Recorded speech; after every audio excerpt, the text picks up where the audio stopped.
Hello, everybody. My name is Wendy Dawson, and I'm the transition consultant at the Department of Public Instruction. And just a little overview of what DPI does. DPI oversees public school systems. So again, not private schools. We do work with some charter schools, but really it's the public school system. And I just wanted to touch base just really briefly on the interagency agreement. That was the last slide that Shannon had up. The three state agencies, DPI, DVR, or DWD, and Department of Health Services have an interagency agreement between the three state agencies. And through our interagency agreement, we've created a technical assistance guide called the TAG, or the Transition Action Guide.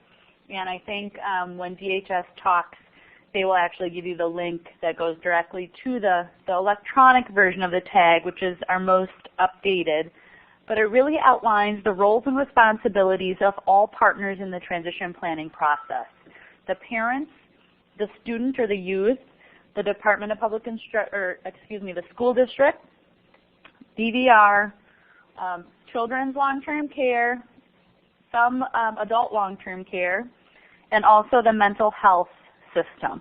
So it kind of outlines what all of those partners' roles and responsibilities are in the transition planning process. It also has a wonderful question and answer guide further back in the document in the appendix, and it outlines the 3 questions or 4 questions that should be asked when you have multiple funding streams for an individual. And so if you're interested in knowing who should be paying for what, if you reference that part of the guide, it really does make it very clear. If it's a school district IEP related to meeting IEP goals, the school district should pay, and so on. So I do encourage you to take a look at that TAG if you have questions about how those funding streams work and what the different partners in the process should be doing. Okay, so we're going to get into talking about, there we go. Transition planning at the school level. So in your handouts, everybody should have gotten at all the locations a handout that's 2-sided. One side is the parent's guide to the PTP, and the other side is the student's guide to the PTP. So I'll be referencing that in just a second. But just wanted to kind of give you a brief overview of post-secondary transition planning from the school district. So this year in 2012, fall of 2012, was the first year that we, from the Department of Public Instruction, mandated the use of what's called the PTP application, which stands for Post-Secondary Transition Plan. Every school district, public school district in the state of Wisconsin, has been mandated to use this transition planning application to complete the transition portion of a student's IEP. So if you're hearing about this for the first time today, email me and I can get in touch with your school district. But your school district is required to use the PTP in this development process for the transition plan, and parents and students should receive a copy of this printed plan when it's completed. Just like you receive a plan, and I see people going, oh my gosh, what are you talking about? We'll talk, but we're going to walk through some of that in just a little bit. Now we're going to kind of talk about the components of transition planning in the PTP. So there are 7 required components of every transition plan that are laid out by the federal government. The first of those is that the student must be invited to their IEP. The requirement under the law is not that the student attend their IEP meeting, but the school district is legally required to invite them. That can be through a formal written invitation or through a verbal invitation, but they must document how they invited the student and which method they invited the student. The second requirement is that they must have post-secondary goals in the area of education and training, a post-secondary goal in the area of employment, And if applicable for that specific individualized student in that plan, independent living. So it's not required by law that they have an independent living goal, but if applicable, they should be addressing that. It's an IEP team decision. The third area is they must have some form of age-appropriate transition assessment. We'll talk about some of those. We're going to mention one on a further slide, but that could be something like an interview with the student, or it could be something very formal, like a learning styles inventory, or a career interest inventory, or a career clusters aptitude type of assessment. But that must be part of the transition planning process. So you're gathering that information about the student's preferences, strengths, and interests, and that's what you're using to develop those post-secondary goals. It should be something that's ongoing. It's not I do it once when they're in 8th grade and that's it. It's required every year by law that the school district do some form of age-appropriate transition assessment to develop that transition plan. The fourth area is transition services. Transition services are something that is happening while the student is still in high school, and it can be done with many different partners that are responsible for the various transition services. For example, opening a bank account. A student would need a bank account if they're ever going to be employed. I mean, most employers now do direct deposit and things like that. So it's really important for a student to open a bank account and start working on financial literacy. But obviously that's not a transition service that a teacher can go with that youth and say, go to the bank and say, I'd like to open a bank account today for the student. That's something that during the IEP meeting should be discussed. Who is going to be the person or people responsible for completing this transition service? So in that instance, it might be the youth themselves, obviously, if they're going to open a bank account, and maybe a parent or a guardian or a sibling, some family member that's able to go with them to the bank to open that bank account. So as you can tell, there are things that the school district should have responsibility for. The student obviously is going to be a partner in that. And then there are things that some of the outside people will have responsibility for. Okay? And if they're eligible for any outside agency services, there may be transition services that you write into that plan that may be DVR or DHS, or someone else may have responsibility for working with that student in. And the requirement under the law is they must outline those transition services for the current duration of the IEP. So if you had your IEP meeting, let's say today, at minimum they have to outline the transition services that are going to be completed in the next 364 days, or whenever in between today and when their next IEP meeting is, next annual IEP meeting. The fifth area is just what I had mentioned, the invitation of outside agencies if they are going to be providing or paying for any transition services. So if a student applied for DVR and they were determined eligible, the school district is legally responsible to invite DVR to that student's IEP meeting. Same with children's and adult long-term care. If the school district is aware that the student is on the children's long-term care waiver, they should be inviting those agency staff to that IEP meeting. And again, the important thing for you to know as a parent, you are always welcome to invite and bring those agency staff along without a formal invitation. You can invite them and bring them along. But the school district should be requesting you to sign a release of consent to invite those outside agency staff to the IEP meeting. Okay?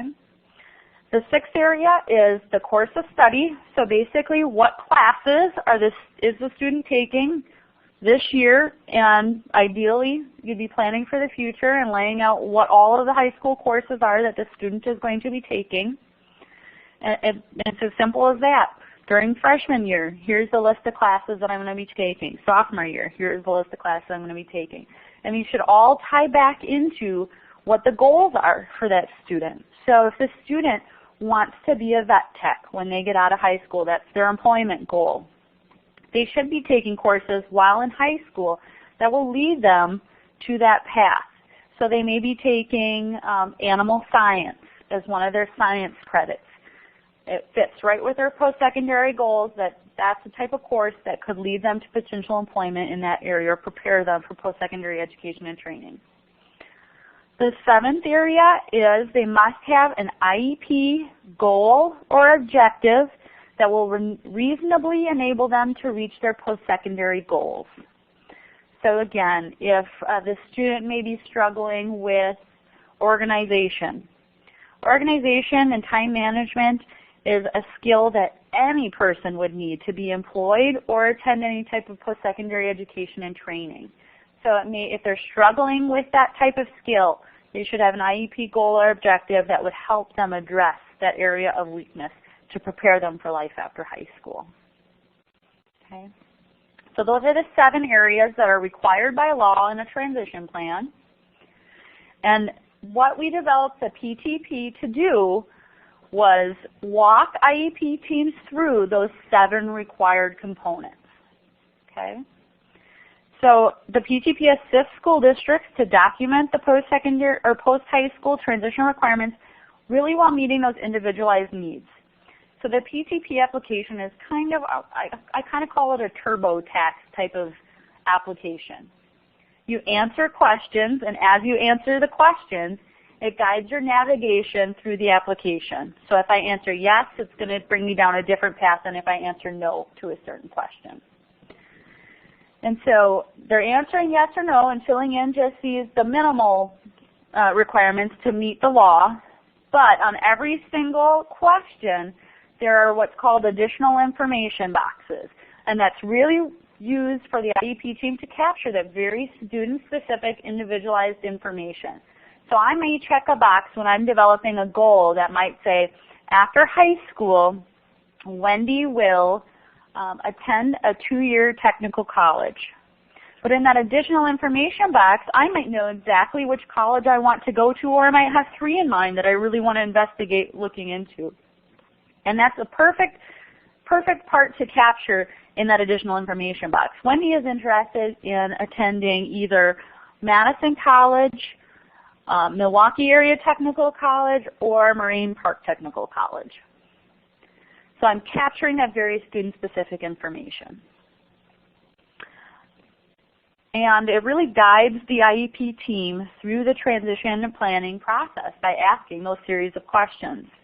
And the intention behind when we created the application was for it to be completed or walked through during an IEP team meeting. We do realize that all school districts right now do not have a setup like we have here today so that they could bring it up and everybody could see and we could work on it during an IEP team meeting. Not all school districts have that technology yet that they can do that.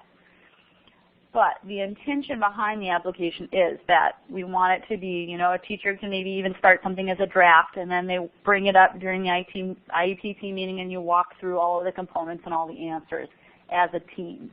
All right. And the one thing that I do really want to emphasize, and you have the link on your handouts on the parent and student PTP guide, the link to the PTP demonstration site. This really, there's no username and password to access this. For school staff to access it, it is a secure application. They need a username and password to log on to access this application to fill everything out. But the demo site does not require a username and password. Anyone can go on and use it. Agency staff can, parents can, youth can, anybody can go on, and it's an exact replica of the application that school districts use to create the transition plan. So it's really, I really recommend that you and your child go to the demo site and create your own draft and share that with the IEP team prior to going to the IEP team meeting. You can, the data on the demo site doesn't save, so you can't go back and look at it later, but you can create it and then you can save what you've created as a PDF. If you click on Print PTP when you get to the end. And it'll download as a PDF, and then you can save it, and you could even email it to the teacher prior to the meeting and say, hey, we walked through this PTP. Here are our ideas for an input that we would like to provide prior to coming to the IEP team meeting. So again, you have a URL, and Shannon's got the demo site homepage up there right now. So when you get onto the homepage, what you're going to want to click on is Create PTP. It's the blue little tab right at the top. And then that's going to bring you to the first question, which is the date of the IEP meeting and if the student was invited. And then it'll just, I mean, it's really, really easy to navigate. There's navigation buttons at the bottom that say Next, Previous, or Save and Exit. I recommend, like I just mentioned, don't click Save and Exit because you won't be able to go back in because the data isn't stored anywhere. So when you have time, and you can go on and do this as many times as you would like, click on Create PTP and just follow all of the steps to create that transition plan. And like I said, you can save it as a PDF to your computer or email or whatever else you would like to do with it. But it'll give you all the options that are in the version that the teachers access when creating this. The other thing that I want to mention on this page that you're looking at is down at the bottom of this screen, there's a blue button called Learn More. Built on every single page of the PCP application, there are these blue Learn More buttons. These really are intended to be teaching and learning tools that you can access. What the Learn More button contains, the first thing on every single one is the procedural legal requirements for that component or that step. So it'll even give you the exact legal citation in the law that says this is what the law requires. The second component to each one of the Learn More buttons are what's called effective practices. So in an ideal world, this is the best practice that you could do with this step, and it'll give you some recommendations. On many of the Learn More buttons, we have web resources, web links, and we even have examples of different goals. So developing an employment goal, we give examples of different compliant employment goals, or suggestions or ideas on how to construct a goal or for transition services. So I recommend, and those are on the demo site as well. So if there are certain parts that you'd like to learn more about or want resources on, click on the Learn More button to get that additional information. And the big change, which is here on the slide, in creating a PTP or a transition plan for a student is the way we now develop our employment goal. We develop the employment goal in the PTP using the National Career Clusters and the Career Pathways. This is very different to special ed teachers, to parents, to students. It really is a new way of thinking about developing an employment goal. No longer do we just write a sentence like, after high school, the student will be employed as a vet tech. Okay, what we're doing is we're building our employment goal based on a career cluster, a pathway, and then the career level. So we could get down to that very specific vet tech. But the reason we are using the clusters and the pathways is because we want to base a student's employment goal based on transferable skills. So whether I want to be a vet tech or maybe a pet groomer or something to do with pets, I'm basing my employment goal based on a cluster of careers versus, oh, this is the only thing I want to do, and it have it be very, very narrow. So this website, the wicareerpathways.org, is really a great resource to find out about the clusters and the pathways and all the career levels. And the wonderful thing about this website is students can create an account on this website, and one of the first things that it brings a student through when they create an account is a career cluster interest inventory.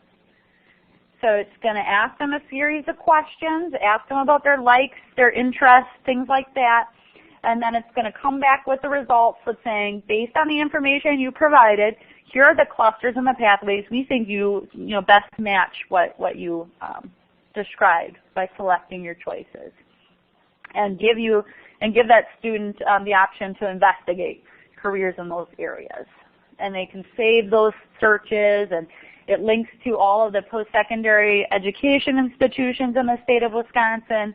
And the other really nice thing is it does lay out, they call it in regular ed world, programs of study. In special ed world, in transition planning, we call it a course of study. But it'll outline that if you say you want to be a vet tech, you can search by your school if they have one available right now. Not all schools in the state do, but all the classes that they can take while in high school that will lead, prepare them for post-secondary education in that area. And they had to work collaboratively with an institution of higher ed to develop those programs of study.